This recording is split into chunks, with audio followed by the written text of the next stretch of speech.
My name is Phil. I am project worker at Refugee Action.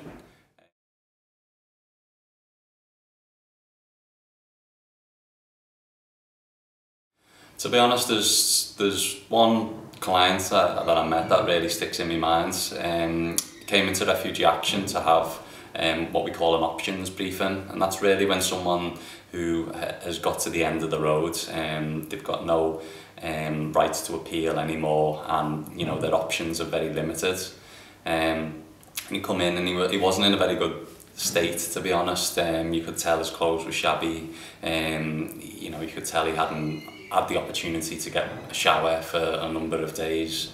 And he was only a young gentleman, to be honest, but he looked a lot older. You could tell that it's the life that he'd had to live had really taken a toll on him.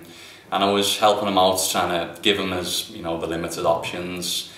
And he just pulled his phone out and just showed me this picture.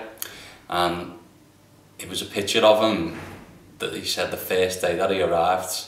And it was a picture in the background that was blankets of white snow. And he had this amazing smile on his face. I don't think I'd ever seen a smile like that. It was just so, you could tell how happy he was.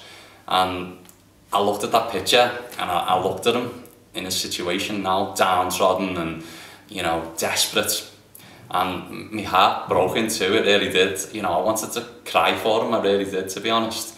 And, you know, that he'd been broken by what he'd been through and the unfairness and the fact that, you know, all he wanted was a life. He just wanted to be that young lad that came to this country and saw snow for the first time and was as happy as anything, but he wasn't, because what he'd been through had really taken its toll on him. And especially coming up to Christmas time, when you do get that first blanket of snow, every time that day comes, I think of that client, and you know, it realises that it makes you appreciate what you've got, but makes you so painful in your heart for these people that are going through what they're going through.